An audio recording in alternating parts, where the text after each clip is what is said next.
feu progresse très très vite. Il faut vraiment pas perdre de temps. Attention! On a grandi dans la forêt de Fontainebleau. Ça nous fait mal au cœur de la voir partir en fumée. Pas de mots, quoi. C'est notre bois, là, derrière. Les autorités ne peuvent pas imaginer que ce feu dépasse la lisière de la forêt. Ça serait une catastrophe. Ça veut dire que vous évacuez une partie de la région parisienne. Donc ce feu doit être maîtrisé au plus vite. Les Canadair, en principe, je les vois quand je vais dans le sud de la France, mais pas ici, quoi. Un incendie qui est d'origine humaine. Un pompier pyromane a avoué avoir mis le feu à des brindilles. L'enquête là, elle est criminelle, hein. On aura envie qu'ils soient enfermés toute sa vie. Il faut être, je pense, dérangé mentalement pour arriver à faire ça. Le sort de nos forêts est entre nos mains. Cette année, on est en train de vivre le pire scénario possible qui représente le réchauffement climatique. Nous sommes à 50 km de Paris. Tout commence dimanche 12 juillet, en fin d'après-midi. À la une également ce soir, plusieurs départs d'incendie en quelques heures dans le Loiret ou encore en Seine-et-Marne, avec pour conséquence 300 hectares touchés. Autre conséquence, des centaines d'automobilistes coincés sur la 6. De part et d'autre de l'autoroute, le feu. La fumée envahit le bitume. Les véhicules sont à l'arrêt. Cette voiture, c'est pire de le laisser là, en fait. Dimanche, on ne sait pas vraiment ce qui se passe. On reçoit des alertes, des alarmes. Il y a plusieurs témoins qui s'expriment, qui nous envoient des messages. Et on y va. On envoie les équipes, comme d'habitude. Et là, c'est une énorme surprise. Les journalistes envoyés au sud de Paris découvrent alors que c'est la forêt de Fontainebleau qui est touchée. Ce qui est assez marquant, c'est qu'on est très proche de Paris, dans une région qui n'est pas du tout sujette à ce type d'incendie de feux de forêt. Et c'est très bizarre de rentrer dans une forêt de Fontainebleau qui fume, avec des cendres par terre, des panaches de fumée au-dessus de Fontainebleau. Toute la nuit de dimanche à lundi, 500 pompiers vont lutter contre les flammes.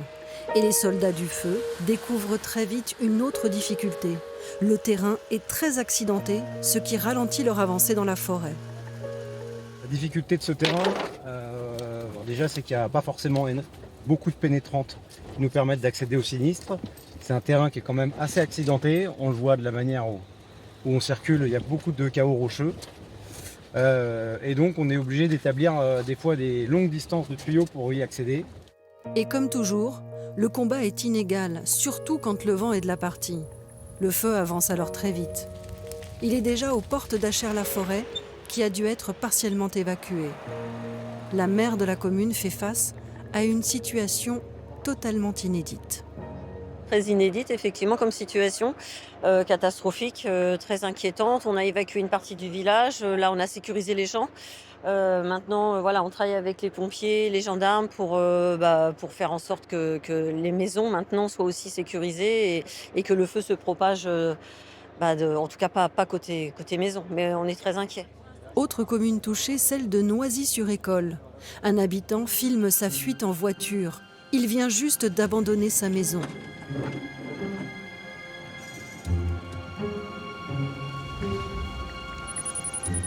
Ce lundi matin, le feu brûle encore et il faut évacuer. Nos équipes ont retrouvé le jeune homme qui a roulé tout près des flammes quelques heures plus tôt. Il est encore très ébranlé par ce qu'il a vécu. 23h30, tout le champ s'est embrasé. Tous les arbres se sont embrasés devant chez moi. Ça va à une vitesse qu'on n'imagine pas. En 5 minutes, les flammes étaient sur ma terrasse. Et ça fait très peur. C'est terrifiant. Les animaux sont également évacués. À Fontainebleau, il y a de nombreux haras. Les chevaux sont embarqués au plus vite. Il faut qu'ils partent, il faut qu'ils y aillent. La fuite, c'est pour tout le monde. Il y a ceux contraints d'évacuer et ceux qui ont pris eux-mêmes la décision de le faire, comme dans ce camping. Pour certains vacanciers comme cet Anglais, même sans consigne, pas question de rester. Vous pouvez voir la fumée là dans le ciel. En arrivant, on voyait que ça partait clairement dans ce sens. Mais si le vent change de sens, en 1 heure, le camping est en feu. Ceux qui le souhaitent peuvent être accueillis dans certaines mairies alentours, comme ici, ou par des habitants. Je vous donne mes coordonnées pour si vous avez besoin de chambres éventuellement. Depuis hier soir, les gens viennent spontanément dire voilà, moi je peux héberger tant de personnes, j'ai une chambre, 2 chambres à disposition. Impossible de savoir pour l'heure quand les sinistrés pourront regagner leur domicile. Pendant ce temps, tout près de là, le combat contre le feu continue. Des flammes virulentes font rage tout près d'une route. Pris de court, ces pompiers doivent faire marche arrière. Image d'un combat acharné et encore loin d'être gagné. Aucun répit depuis hier. Ils sont 800 à tenter d'arrêter la course du feu qui, heure après heure, avale la forêt de Fontainebleau. Faut tirer, les gars! Un peu plus de pression! Des dizaines de mètres de lance à portée entre les arbres et les roches. Une lutte inégale face au déchaînement du vent. Là, le vent, il est à 40-50 km/h, mais il envoie de l'air chaud. C'est vraiment un vent qui envoie de l'air chaud. En plus, nous avions, durant le week-end, le sable du Sahara qui venait un peu étouffer la situation dans la région parisienne et également dans le sud. Donc, ce qui fait que tous les paramètres étaient réunis pour que non seulement on n'arrive pas à arrêter ce feu, mais qu'en plus, il soit attisé encore plus. À situation exceptionnelle, dispositif inédit. 2 avions Dash, 3 hélicoptères bombardiers d'eau et 4 Canadair sont déployés pour fixer le feu à seulement 50 km de Paris, du jamais vu. En région parisienne, il y a une concentration de population énorme. C'est-à-dire qu'on ne peut pas, les autorités ne peuvent pas imaginer que ce feu dépasse la lisière de la forêt. Ça serait une catastrophe. Ça veut dire que vous évacuez une partie de la région parisienne. Donc ce feu doit être maîtrisé au plus vite. Pour la première fois, dans le ciel d'Île-de-France, des Canadair. Ils sont 4 à enchaîner les rotations et remplissent tour à tour leurs réservoirs dans la Seine, sous les yeux des riverains sidérés.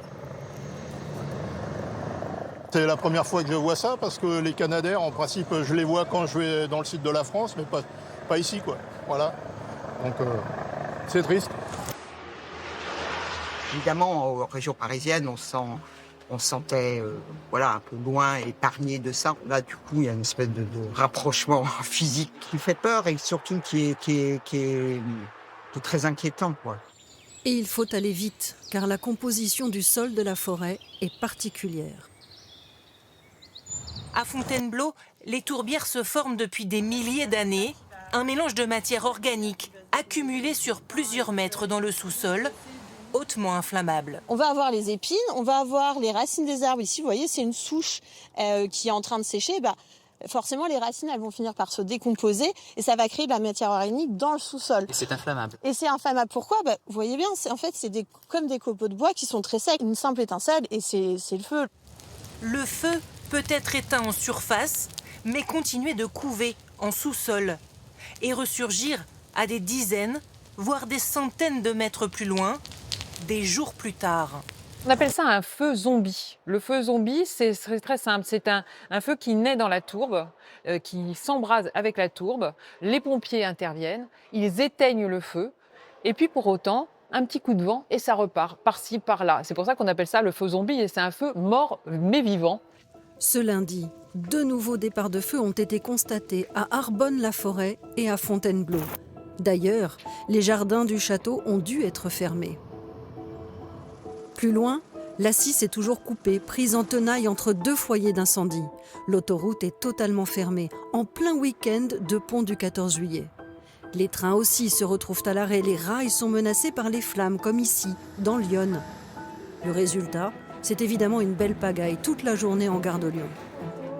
Vous venez d'apprendre quoi en fait là ? Que le trait était justement maintenant supprimé, donc on ne sait pas ce qu'on va faire, on ne sait pas où on va dormir et on ne sait pas comment on va se rendre à Marseille. De toute façon, on n'a pas trop le choix, c'est indépendant de notre volonté, c'est indépendant de l'heure aussi, donc on verra bien. On va aller voir je vais aller voir à l'accueil ce qu'ils peuvent nous proposer. L'incendie est en cours depuis maintenant 24 heures. Le ministre de l'Intérieur vient faire le bilan aux 20h de France 2. C'est vrai qu'il y a eu au départ hier 10 mises à feu différentes dans des endroits différents, quasi simultanément, donc on suspecte fortement que ce soit volontaire. Et le feu déclenché en début d'après-midi aussi également. Et ce que je peux vous dire ce soir, c'est que les enquêteurs, les policiers, d'une part, les gendarmes d'autre part, ont interpellé 2 personnes au moment où on se parle, qui sont sur ce terrain-là, sur ce théâtre-là. Et donc la procureure de la République, dans le cadre des investigations qui vont être lancées, confirmera s'ils ont quelque chose à voir ou pas avec cette mise à feu. Durant la nuit de lundi à mardi, les flammes continuent de consumer la forêt de Fontainebleau. Les pompiers œuvrent à la lumière d'une simple torche. On va taper à droite et après on repart sur la gauche. Ouais, ça marche. On essaie de traiter des lisières, on profite de la fraîcheur de la nuit, on profite de la chute du vent pour mener ces actions-là. Dans ce combat acharné, les pompiers reçoivent une aide précieuse, celle des agriculteurs de Seine-et-Marne. Avec leurs engins agricoles, ils alimentent en eau les citernes des camions pompiers. Pour leur éviter de faire des allées-venues au point d'eau sur les pays, sur les poteaux d'incendie. Donc du coup, on leur facilite, on leur fait gagner du temps et on leur remplit directement avec nos tonnes à eau. On a grandi dans la forêt de Fontainebleau, nos enfants sont aussi nés à Fontainebleau et ça nous fait mal au cœur de la voir partir en fumée. Hein. Merci les gars. Le jour se lève sur un 14 juillet qui ne sera pas chômé pour tout le monde. Au 3e jour de feu, les agriculteurs sont toujours là et rivalisent d'ingéniosité pour aider les pompiers. En 1 heure à peine, ils viennent de monter cette piscine en paille pour alimenter les hélicoptères bombardiers d'eau. Là, on est en Île-de-France, région très urbaine, autour de la forêt de Fontainebleau. Il n'y a pas de point d'eau, vraiment. Et donc, ces agriculteurs, pour certains, ils ont fait 70-80 km avec leurs tracteurs. Et depuis 3 jours, d'autres agriculteurs se relaient pour retourner la terre et enterrer la paille des champs les plus proches du feu. Le but, empêcher bien sûr la propagation de l'incendie. À quelques kilomètres de là, comme tous les mardis matins, le marché s'est installé à Fontainebleau. Une collecte de fruits a été organisée par la mairie pour les pompiers. Les habitants sont bouleversés. Si on pouvait aider autrement, on l'aurait fait. Donc pour moi, c'est la moindre des choses. Désolée. Quelques heures plus tard, les fruits se retrouvent sur les tables de ce centre équestre qui a été évacué. C'est devenu la base arrière des pompiers qui viennent s'y reposer et se restaurer. Le fait de se retrouver, de se rafraîchir et se nourrir est primordial pour la suite de l'engagement. Du côté de l'enquête, tout va très vite. Il faut dire que les gendarmes sont épaulés par les habitants de la forêt, des civils particulièrement impliqués dans cette affaire. Ce sont des témoins qui ont donné l'alerte, comme cet agriculteur, intrigué hier soir par l'attitude d'un motard en lisière de bois. C'est vrai qu'on a repéré une moto qu'on a un peu coincé. Il n'avait rien à faire là. La forêt a été interdite depuis 18 heures à tous les véhicules motorisés. Les gens sont vigilants, c'est-à-dire que tout le monde a compris très vite qu'il y avait des incendiaires à l'œuvre dans ce massif quelque part. Donc les agriculteurs, les habitants font attention aux moindres mouvements. C'est grâce à eux que l'enquête avance aussi vite. L'enquête a débuté avec ses premières flammes le long de l'A6. Ici, le feu pourrait être parti d'un chantier le long de l'autoroute, même si, selon la procureure, toutes les pistes restent ouvertes. Aucune hypothèse n'avait été écartée, que ce soit une thèse accidentelle ou une thèse d'une intervention humaine. Mais hier, d'autres feux ont eu lieu à Arbonne-la-Forêt, à Fontainebleau et à la Faisanderie, des gestes qui pourraient être criminels. Un jeune pompier volontaire de 18 ans en poste à Fontainebleau est en garde à vue.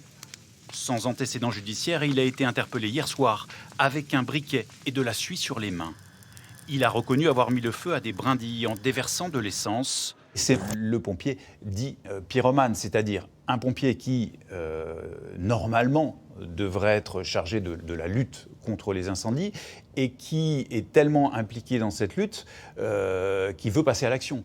Donc il se vit par procuration un peu comme un héros, celui qui va éteindre un feu, mais qu'il a lui-même allumé. Un pompier pyromane, originaire de Fontainebleau. Incompréhensible pour les habitants. En espérant que ça s'arrête. Et au-delà de la colère, on aura envie qu'il soit enfermé toute sa vie. C'est tellement bête, tellement on se demande comment on peut faire ça. Je me suis dit que ça a été déjà vu dans le passé, ça s'appelle des pyromanes. C'est une maladie même à ce point. Ça devrait être soigné, mais à la racine comme d'autres. Pour en arriver à ces conclusions, les enquêteurs ont procédé à des prélèvements dans les parties brûlées de la forêt. Ce groupe de gendarmes spécialisés est à la recherche de l'un des points de départ du feu. C'est un petit appareil qui permet de rechercher des traces d'hydrocarbures. Donc ça peut être n'importe quel type, essence, alcool à brûler. Un exemple assez flagrant, effectivement, là, c'est que ça commence un petit peu à s'accélérer. Là, comme vous pouvez l'entendre. Ça peut indiquer effectivement une présence de produits accélérants. L'endroit est photographié et référencé comme sur une scène de crime. des prélèvements de terre vont être réalisés. C'est un scellé judiciaire, on ne peut plus l'ouvrir. Ça sera ouvert que par le technicien du laboratoire qui pourra l'analyser. Les scellés récupérés en forêt de Fontainebleau seront analysés ici, à l'Institut de recherche criminelle de la gendarmerie. Ces prélèvements de sol vont subir un examen chimique. Cette machine va procéder à la séparation des différents constituants du mélange que l'on a dans le flacon. Et cette séparation va créer une image. Une image qui va permettre de savoir avec certitude si le sol a bien été imbibé de produits inflammables. Ce 14 juillet se termine avec une relative bonne nouvelle, car les feux sont fixés. Même s'ils ne sont pas éteints, au moins, ils ne progressent plus. De leur côté, les pompiers sont toujours à pied d'œuvre ce mercredi. Ils doivent surveiller et anticiper toute reprise de feu sur une superficie de plus de 2000 hectares de forêt brûlée. Pour cela, ils utilisent ces sacs à dos remplis d'eau. Un travail de fourmi. Enfin, la nature du sol, de la tourbe, nécessite beaucoup d'eau comme a pu le constater notre reporter sur place. Regardez, tout autour de nous, la forêt est enfumée, le feu couve sous cette tourbe et il suffit d'un peu de vent pour rallumer les flammes. C'est ce qu'a pu constater une de nos équipes de tournage qui a assisté à 7 reprises de feu. En profitant de la route et en ajoutant du retardant, les pompiers essaient de créer une barrière. Avec le vent qui s'est levé, on a des foyers qui ont commencé à reprendre. Donc là, on est dans une action préventive pour éviter que le feu ne saute la route. Le feu étant contenu, certains évacués sont autorisés à rentrer chez eux. Soulagés certes, mais toujours en alerte. On est attentif à tout ce qu'on entend, les avions, les hélicoptères, l'odeur. Parce que ça sent le feu. On regarde de temps en temps si on ne voit pas des nuages à droite à gauche. À part l'activité humaine, plus rien. C'est une autre conséquence du feu. La forêt est maintenant totalement silencieuse. Il n'y a plus rien de vivant. Comme on peut le voir, les arbres sont encore debout, semblent verts, mais en fait, ils vont certainement mourir dans les prochaines semaines parce que toutes les racines ont brûlé. Une forêt qui meurt, méconnaissable. Voilà à quoi elle ressemblait il y a à peine une semaine. Un bois dense et vert, au sol recouvert de fougères. Une réserve de biodiversité unique en France qui abrite plus de 6400 espèces d'animaux. Des mammifères comme ces cerfs, des renards communs, mais aussi des espèces fragiles comme cette fauvette Pichou ou l'alouette Lulu. Après un incendie, il faut des dizaines d'années pour qu'on retrouve en fait le paysage d'avant. Mais dans un contexte d'un climat qui change, on ne retrouvera jamais le paysage d'avant. C'est-à-dire qu'une nouvelle forêt, un nouveau type de forêt va émerger. Et le temps nécessaire à cette forêt pour émerger est très grand. Autre conséquence, une portion de la 6 reste fermée à la circulation. Pas une voiture sur 25 km. À 48 heures d'un grand week-end de départ en vacances, les pompiers sont encore là. Ils tentent de sécuriser la zone, c'est-à-dire les bas-côtés et les bois. Le bitume n'a pas été touché, contrairement aux installations de sécurité. Nos glissières de sécurité ont été soumises à des températures assez importantes, donc il faut qu'on aille vérifier si elles ont toujours la même résistance et si elles ont toujours l'efficacité qui est attendue. Les glissières auraient bien été endommagées sur des centaines de mètres, tout comme les grillages de protection contre les traversées d'animaux. Au palais de justice, il y a du nouveau. Les 2 jeunes hommes soupçonnés d'être à l'origine des départs de feu de lundi ont été placés en détention provisoire. Ils sont âgés de 18 ans et ne se connaissent pas.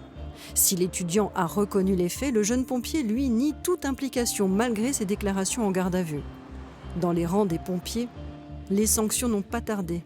Leurs collègues étaient engagés depuis moins d'1 an. Cette personne fait l'objet d'un arrêté de mise à pied, ce qui veut dire qu'elle ne peut plus exercer son activité de sapeur-pompier volontaire. Rappelons que l'enquête là, elle est criminelle. Mettre le feu à une forêt, exposer des forêts et des gens à un danger, c'est criminel. Et s'il y a un décès, c'est passible de la réclusion criminelle à perpétuité. Au 5e jour, apparaissent les polémiques. Tout d'abord sur les Canadair. Essentiels dans la lutte contre le feu, ces avions se retrouvent au centre des discussions politiques. La France insoumise accuse Gabriel Attal, à l'époque Premier ministre, d'avoir annulé en 2024 la commande de 2 Canadair. Voyez-vous, monsieur Édouard Philippe, c'est lui qui vous avait annoncé 16 Canadair. Et il y a aussi monsieur Attal. Alors lui, il a encore fait mieux. Comme il ne savait pas où économiser, il a dit les Canadaires, tout le monde s'en fout. En tout cas, lui s'en fout. Quitte, il a coupé. Le gouvernement est attaqué et c'est le président de la République lui-même qui se rend en forêt pour répondre et éteindre la polémique. En 2017, on ne produisait plus de Canadair. Il n'y avait pas de polémique à l'époque pour savoir si c'était 2, 4 ou 6. On en produisait 0. On a relancé à ce moment-là une production de Canadair française en mobilisant les autres Européens, en commandant, en mettant 6 pays européens ensemble pour pouvoir relancer la filière, la produire. Donc on n'a pas attendu cette crise depuis 9 ans, on réarme. Là aussi, notre sécurité civile, avec un engagement inédit de la nation. On n'a jamais fait autant.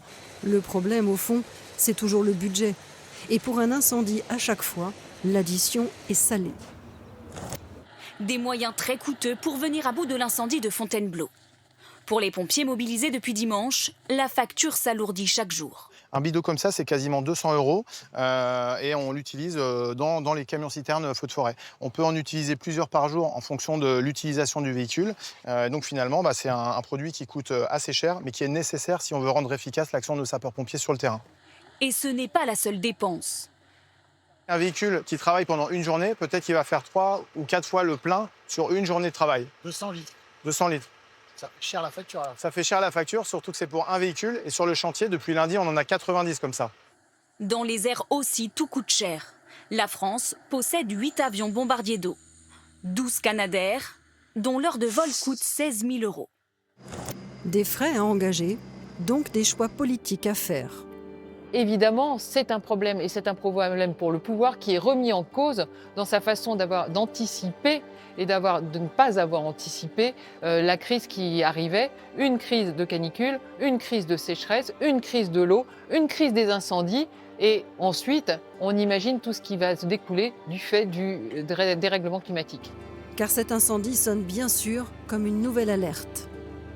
Beaucoup disent que c'est l'année la plus fraîche que nous sommes en train de vivre pour ces 20 prochaines années. L'année la plus fraîche. Donc les 50 degrés, ils vont forcément arriver en France un jour. Est-ce qu'on est prêt ? Pas du tout. Il faut s'adapter et surtout, il faut dès maintenant diminuer nos émissions de gaz à effet de serre. Il faut faire les deux. Si nous arrêtons d'émettre des gaz à effet de serre, si nous diminuons drastiquement notre usage des énergies fossiles, 80-90%, dans ce cas, on arrivera à maîtriser le climat. Si on n'y arrive pas, en fait, la forêt de Fontainebleau ou d'autres forêts vont brûler et on ne peut pas s'habituer à des forêts qui brûlent. Et pas comme si on effaçait sur une ardoise et puis que l'année suivante tout revenait comme avant. On rentre dans quelque chose qui sera différent. Et puis, une dernière info. On connaît maintenant l'origine de cet incendie qui a brûlé plus de 2000 hectares de la forêt de Fontainebleau. Le feu est parti d'une simple étincelle sur une barrière en métal au bord de l'autoroute A6. Des ouvriers y travaillaient dimanche. Tout est donc parti d'une toute petite étincelle.